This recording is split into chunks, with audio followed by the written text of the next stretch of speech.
Today, we're going to be talking about the topic of backsliding. Now, we all go through difficult situations in our life. We spoke a lot about that last week. In fact, we spoke about last week how life really feels like a roller coaster, right? There's some really high highs, but then there's some really low lows. And man, on the way down is probably the worst part, isn't it? But what happens a lot of the times when we're in our lowest point is something that at least we call back down south, something called backsliding. Do you guys know that term here? Yeah, so backsliding, it's just a process by which an individual who is converted to Christianity reverts to pre-conversion habits and or lapses or falls into sin. In other words, when a person turns from God to pursue their own desires. And this isn't a rare thing. This happens all the time. And I'll also tell you that backsliding happens gradually, doesn't it? And almost anything can trigger backsliding. A new job that you want to do good at, that you want to be a good worker, and so you take all your time and you start trying to be the best you can, and you find that, man, you're skipping church and you don't take time to stay connected to God or your Christian friends, and before you know it, you're like, man, I haven't been to church in years. Maybe a new relationship, especially with the non-Christian, it can pull you away from your relationship with God. It can make you question whether the church is worth it, and it can change your values entirely. Maybe you have a new responsibility in your life. Like for Emily and I, we have a new kid, and man, I wish that there was like some kind of waiver that I could have read through to understand how big of a deal it is to have a kid. And you guys understand, being parents and grandparents, many of you, or maybe a different responsibility. Maybe your parents are getting older and you need to take care of them. And man, that takes up a lot of your time. And it takes up a lot of what you think about. And before you know it, sacrificing for another person meant that you reprioritized your life. And you look back and you go, man, I haven't been to church in months. I haven't read my Bible in months. I haven't prayed in months. And again, this isn't something rare. This happens all of the time. Backsliding results from having an idol in your life. An idol is something or someone you worship more than God, as if it were God. Or another way of putting it is, an idol is something that you value or prioritize more than God. That's what an idol is. And you'd be amazed at how many people that I speak to week after week that have the same exact answers for me. You would think, oh no, people are all individuals. They all have a different story, but it all kind of boils down to the same thing. I hear all the time, oh, you're a pastor, that's great. Well, I used to go to church, but wow, I guess I don't go anymore. Or I used to read my Bible, and I really don't know what happened. Or they say, I used to be really religious. Used to go with my grandma all the time, and then, I'm really not now. Now, they might not know what happened, but I know what happened. They backslid. Something happened in their life that changed their values, changed their priorities, and now something else is of greater priority to them than God. And again, this doesn't happen overnight. It happens gradually. So that's why I'm telling you this now. Those of you who've been faithful for years and years and years in this church, just because you've been faithful for the past 30 years doesn't mean that this can't happen to you over the next few months. It doesn't mean that something can't come into your life and absolutely change what's going on. It can happen to any of us. So we have to be careful. So the question we have to ask ourselves is, how do we recognize idols in our life, right? We need to recognize it and point it out before it starts to really take its toll and we start to backslide. And that's exactly what we're going to talk about today. So if you will, turn with me in the Word of God to Exodus chapter 32. And while you're doing that, I'm going to remind you of kind of the story so far. So what you've seen already is this story about Moses. What you've seen is the Israelites who were invited into Goshen in Egypt were now made slaves, and they had been slaves for a long time. And so God brought up this guy named Moses who lived in the palace, with the Egyptians, but then he committed murder. And so he ran away to Midian to be a shepherd, to live in a tent. But then God spoke to him. Because it doesn't matter what you've done. It only matters about your faithfulness today. God can always still use you. And that's what we see with Moses. And God says, Moses, I want you to free my people. And he's like, I don't think so. Me? Like, are you sure that I'm the guy? Like, I can't even talk right. You know what I've done, right? Like, you see everything, you notice everything. He says, no, you're the guy. And through Moses, he spoke to Pharaoh. Through Moses, God brought all of these plagues. And through Moses, we saw last week, he split the Red Sea.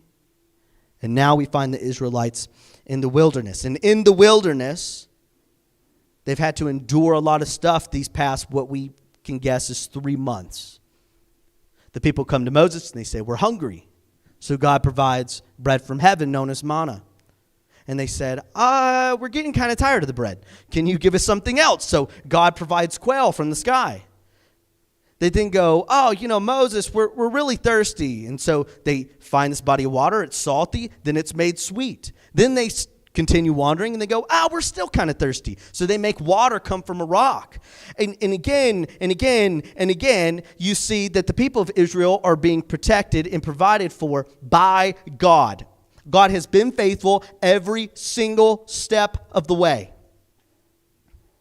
And what they have seen is they've come up to Mount Sinai, and they see the thunder and the lightning and the clouds, and they're afraid, man. They don't want to have anything to do with God. In fact, in Exodus chapter 20, you see that when it comes to God, they say, Moses, you talk to God, and we'll just talk to you. We don't know how to trust this guy. Well, eventually, God calls Moses to come on Mount Sinai, has all the clouds and the thunder and all the theatrics, if you will, and then Moses is gone. And he's gone for a while. Now, he's gone for good reason. God's like really telling Moses, look, this is how you're going to live this is how you're going to lead the people. This is how they're going to live their life. And they'll be my people if they just follow these rules. But down in the valley, the people don't know what to make of not having Moses right before them. Because they didn't trust God, they trusted Moses. And so let's see what happens. Exodus chapter 32, starting in verse 1, it says, when the people saw that Moses delayed to come down from the mountain, the people gathered themselves together to Aaron, who is Moses' brother, his right-hand man, and said to him, up, make us gods who shall go before us. As for this Moses, the man who brought us up out of the land of Egypt, we do not know what has become of him. So what makes the people want to pursue these other gods? When they saw that Moses had delayed. When the people did not get what they wanted, when they wanted it, they stopped trusting God.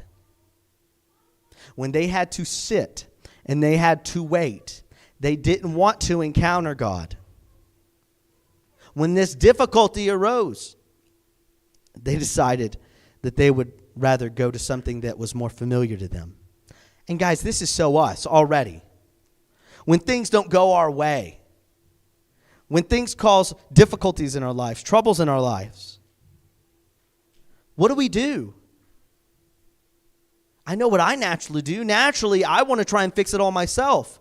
Rarely, unless I'm just prayed up and read up, do I immediately start praying to God. I immediately start trusting God. I go in fight and flight mode so quick over seemingly nothing. And it's because naturally in our sinful nature, we are so used to being self-sufficient instead of God-dependent. And that's a big problem. And you go, well, Brant, why is that? It's because before you were saved, if you were saved, you placed yourself above God. There was no God to go to. There was no person that you could say. So your whole life is dependent. Like if I want something, man, you pull up your bootstraps and you go and you get it. And if there's a problem, man, you put your head down and you just work and work and work until it's all better. And man, while there is a part of that you're supposed to do, it's not supposed to be all dependent on you. We're not supposed to be self-sufficient. We're supposed to be God-dependent.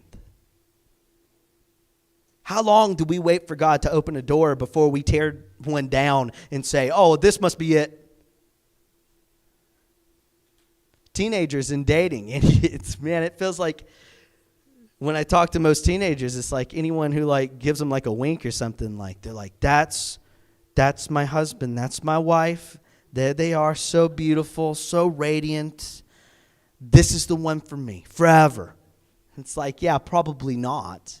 Do you even know their first name? No, don't need to. It's all good, right? Because they're trying to do things in their own power. Man, what about staying or leaving a job? Man, that is like really world-changing, isn't it? But I know so many people, they'll like jump into another job, and they jump from job to job to job, and they never pray about the job. And I'm like, how can I just encourage you to pray about the next door that you try and step through before you declare it? In fact, what happens most of the time in our lives is we create our own opportunities, and then we go, God, would you bless it? And it's like, man, that's not trusting in God. That's just you being self-sufficient and you wanting a priest to be like, there you go. It's all going to be good now. Your will, your way, it's now God's. Look, it's all connected. Often we choose to live our life in our own power instead of God's power. Let me read you a little true and false quiz that you could kind of self-assess on where you are on fully trusting God or more trusting in yourself. True or false, I always trust God no matter what's going on in my life. I don't know about you. I failed the first one, right? True or false, I never try and make God do the things I want. I can tell you there's a lot of the times that I pray for God to change my circumstances, not pray for his will. True or false, I worship the God revealed in the Bible, not the God I imagine him to be. Man, I'm real bad at this. I'm real quick to think that God's thoughts are the thoughts that I had already. That if I support something politically or if I see something and I'm like, oh, I'm just kind of mad about that, then I just want to go, well, God doesn't like that either. And it's like, man, that's not how it works. God tells you exactly what he thinks. You don't have to find it within yourself. He tells you.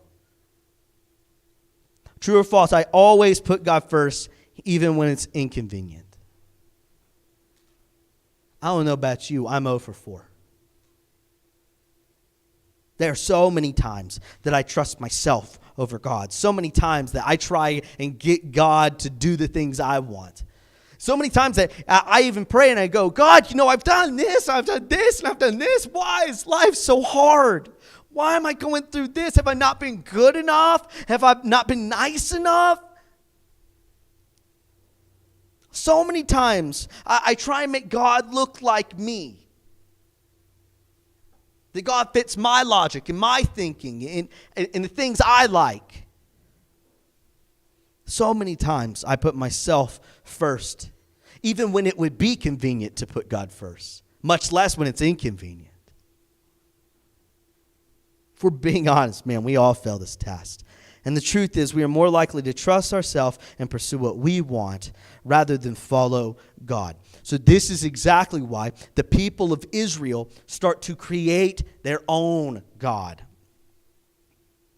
Because think about what the Israelites have seen, right? They knew that there was some God and they had been enslaved a long, long time. And all of a sudden Moses shows up, who's the last guy they would pick.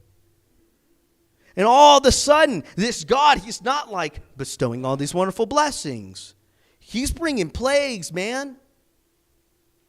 And he's coming in power. And he's showing wrath. And now all of a sudden, they're on the other side of the Red Sea. And lucky for them, God's been good to them this far. But now Moses is up on the mountain. The thing that they could think of is, wow, God's only shown mercy because of this guy. So when is the manna going to stop? When is the water going to stop? When am I going to be left out in the cold, in the wilderness? Even when Moses was there, they're always like, Moses, you bring us out here to die? And now he's gone. So what do?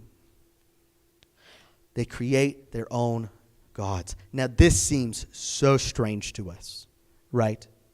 Because when things are going tough, we don't like, hey, bring out grandpa's old silver dollars. We got to melt it down and make something real nice to appease this other god. Like, we don't do that. The ancient people, think about this, they're a lot more hand to mouth, right? For the Israelites, they're out in the wilderness. There's not a CVS. There's not an Albertsons. They can't stop and get some Chex Mix and be good for the rest of the trip, right? They're totally dependent on this God continuing to bring bread, continuing to provide water. But they don't even trust that Moses will come back down. How could they trust that this God's going to provide for them then? And not only that, but again, they're in the middle of the wilderness, and all they got is all this gold and stuff that they got from the Egyptians. I don't know about you, you can't eat gold. You can't drink gold. It's no good. So they're real worried. So all they could think of is, man, what worked before? What could I trust in before? Well, when they were in Egypt, even when they were in Canaan with Abraham and Isaac and Jacob, they had all these other idols that they could kind of trust in. And so they were like, well, that worked before. So let's melt down the gold, because what good is it now? And we'll create this image and it'll be good for us. So let's go back to what we're familiar with, what worked before this other God came.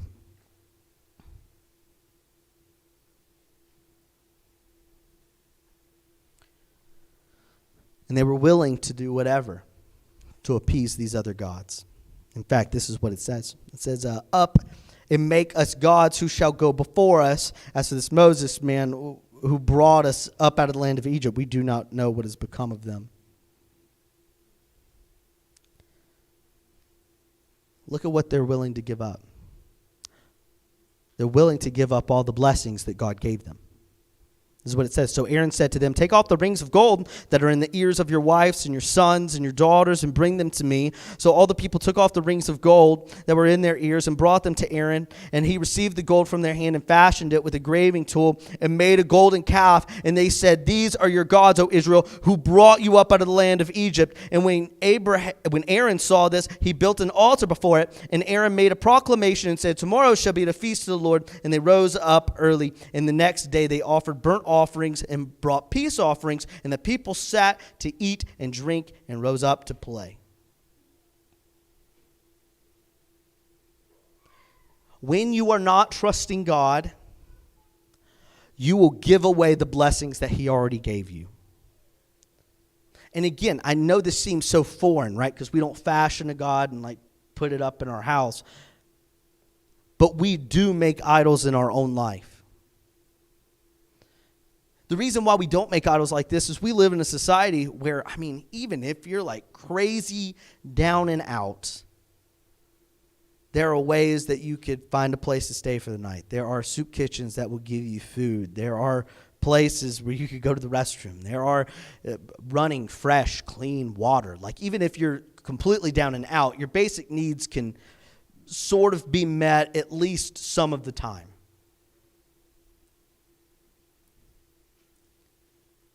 Right? Because this is what Timothy Keller says about an idol. An idol is anything more important to you than God. Anything that absorbs your heart and imagination more than God. Anything you seek to give you what only God can give you. Anything that is so central and essential to your life that you should lose it, your life would feel hardly worth living.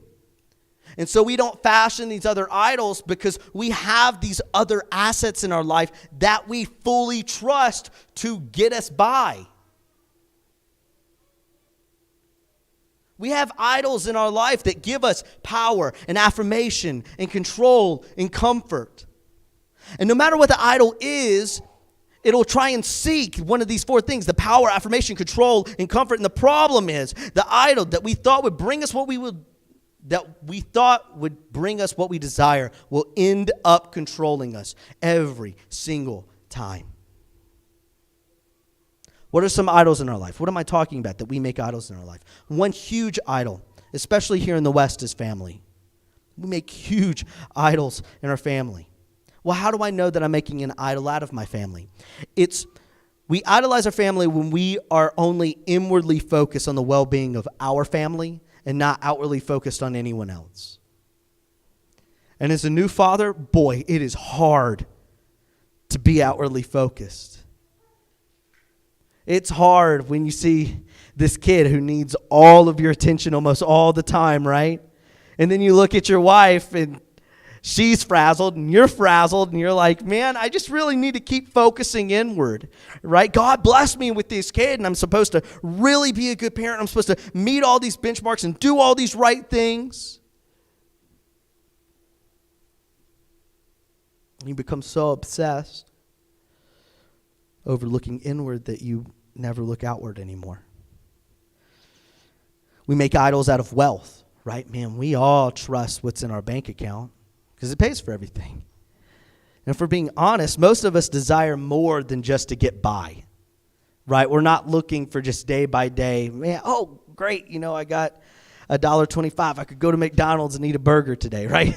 Most of us want to live much, much bigger than that. Own a house, own a car, buy what we want off Amazon. We really want to live it up. And one of the ways we know that money has become an idol is you worry about money all the time. And you go, oh, well, I only worry about money because I don't have any. The people who worry about money the most are the people who have it. I talk to people like that all the time. I mean, they're well stinking off.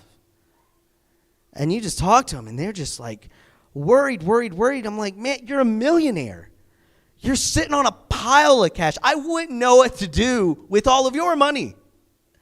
But they worry about it all of the time.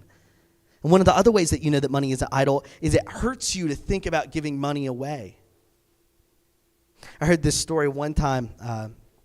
There was a church somewhere down south, and they started having this neurosurgeon come to their church. And he was talking with the pastor, and he was real upset, and he's like, Pastor, I know the Lord has been telling me to tithe. And but I have to be honest with you that now that I make $500,000, like writing that check for $50,000, like that's a lot of money. It was easy when I was in residency. I was, giving chump change, but writing that check, man, it's a lot. And so the pastor, he told the surgeon, he said, well, I'll just be praying to the Lord that you lose your job then. If it was easier for you to put in that little bit of money, then we need to do what we need to do to get your heart right again. This guy has more money than he knows what to do with, but his heart's in the wrong place. We also make idols out of career success. For many of us, we don't love to just think that we'll be in an intro-level job forever, right? A lot of us like to think that eventually we'll be manager or district manager, or we'll finish up this degree or that and get like a really nice, awesome job. And we all want to be in a position of power. We all want to be in a position of authority. But one of the ways we know that our job has become an idol is when our entire life revolves around just this one job. That it affects the way you handle your kids. It affects the way that you handle your spouse, your Christian life. Everything has to revolve around your job. Well, why do I make an idol out of that? It's because it's the thing that you've been trusting in. We make idols out of image. In other words, what people think about you. Man, you know that image is an idol when you refuse to do things that maybe God is telling you to do because I wouldn't do that. That's below me. We make idols out of relationships. And now, while relationships are extremely important, when your life becomes totally wrapped up in another individual, it's not wrapped up in God like it should be. We make idols out of safety and security.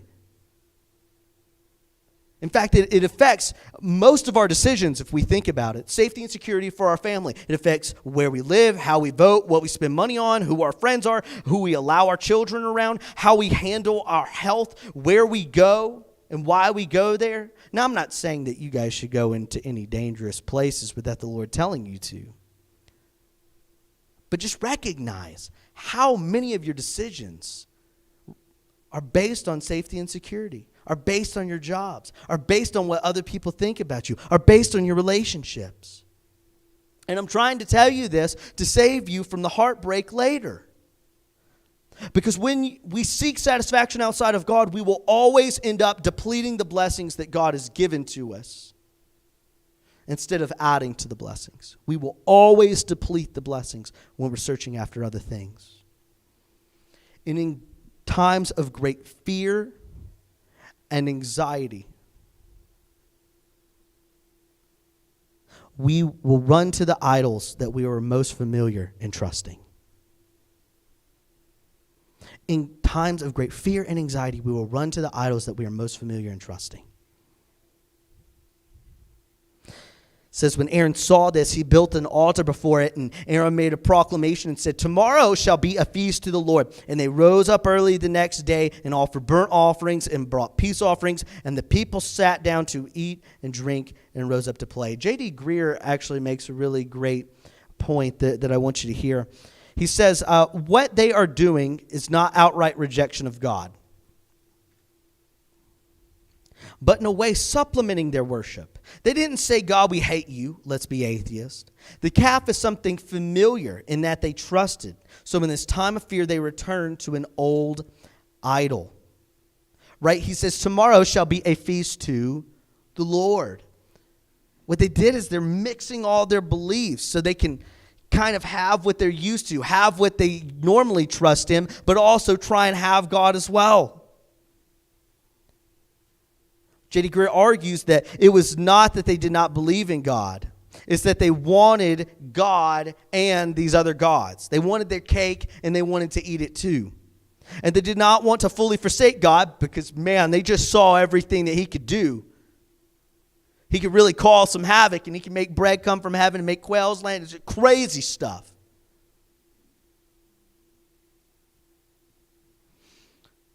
But they were worried and fell back into something that felt familiar.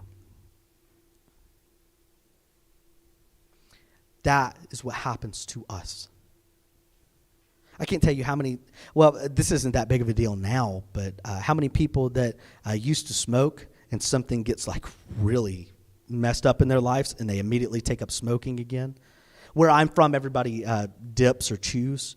And I can't tell you how many good godly guys, man, they just start to get stressed and get worried about something. All of a sudden, you start seeing the chaw in their cheek everywhere they go. And you go, man, something must not be going well.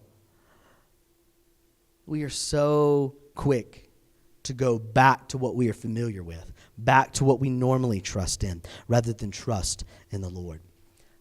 Look at how the Lord handles the people of Israel in their worship of other gods alongside of God. After speaking with the Lord, Moses has to calm the Lord down, is what it kind of looks like. Because he's like, look, get out of my way. Let me destroy these people. I'll make a great people out of you, Moses. And he reminds the Lord, no, you've made a promise to these people. These will be your people. But look at how Moses then reacts. It says, as soon as he came near to the camp, he saw the calf and the dancing, and Moses' anger burned hot. And he threw the tablets out of his hand and broke them at the foot of the mountain. And he took the calf that they had made and burned it with fire and ground it to powder and scattered it into the water and made the people of Israel drink it. And you go, man, that's strange. Why did they have to drink it? It's because their God needed to be destroyed, and they needed to taste the bitterness of their sin. There's also a great lesson if you're just like really into word pictures and stuff like that. God is the bread of life. When he enters us, he satisfies us. When other idols and when other gods enter us, it does nothing but leave us.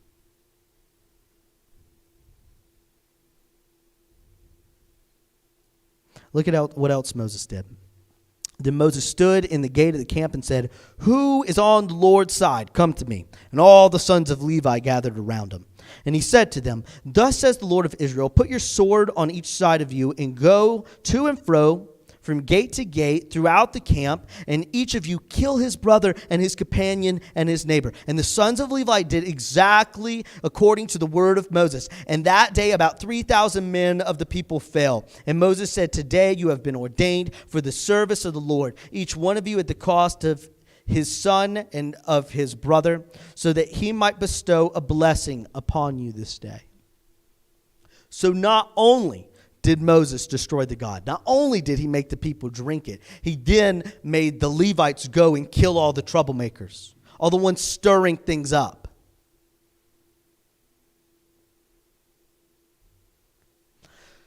God is really serious about you getting rid of the idols in your life. He doesn't play around with it. He says you need to get rid of the idols and you need to get rid of the people that are creating this problem in you. It reminds us a lot of the lesson that we learned in Matthew chapter 12, 46 through 50, about how loyalty to Jesus must come first. Idols are not to be placed away. They're not supposed to be just put up in your closet. They're supposed to be destroyed. Let me ask you, what would your life look like if you reprioritized your whole life based on what you say you value in Jesus? What would your life look like? What would you do different? How would prioritizing Jesus at the very center of your life change your work, your parenting, your marriage, your habits, your downtime, your hobbies, your friendships, where you live? Those are the questions we have to really be asking ourselves. Those are the things we have to be serious about, is taking a real serious look at our life before we allow an idol to come and deplete us of the blessings that God has given us. So what's my main point today? My main point I want you to leave with is remove the idols in your life. And not just put it up, I mean get rid of them. Seriously, get rid of them. So this is how I want to help you do this. My challenge for you this week is I want you to write down what a normal day for you looks like. A normal day. Hour for hour. And then I want you to make a note of where you're spending most of your time. Because I can guarantee you where you're spending most of your time is where you're spending most of your thoughts. And if you're like me, it's real easy to have most of your day go by and you not think about God because you're too busy pursuing other things that you trust in. Understand, this is what Jesus came for. He came to provide for us in a very real way, to where we don't have to be like everybody else who doesn't believe in Jesus, everybody else who has run away from God, where they're pursuing all these other things and end up empty. Jesus came to give us the real satisfaction that we need. Jesus saw us in our sin and our shame, and he says, I want to restore a relationship between man and God. And so he came, fully God, fully man, born of a virgin. He lived a perfect life so he could be the sacrifice for us. So he died on the cross for your sin and my sin. And 3 days later, he rose from the grave that whoever believes in him will not perish, but have everlasting life. They will also be given the Holy Spirit to lead them, to guide them. If you want to be led and guided by God today, if you want the Holy Spirit to really rise up in you and give you your best life, the life that God has promised you, it begins today by doing some house cleaning and removing the idols from your life. Let's pray.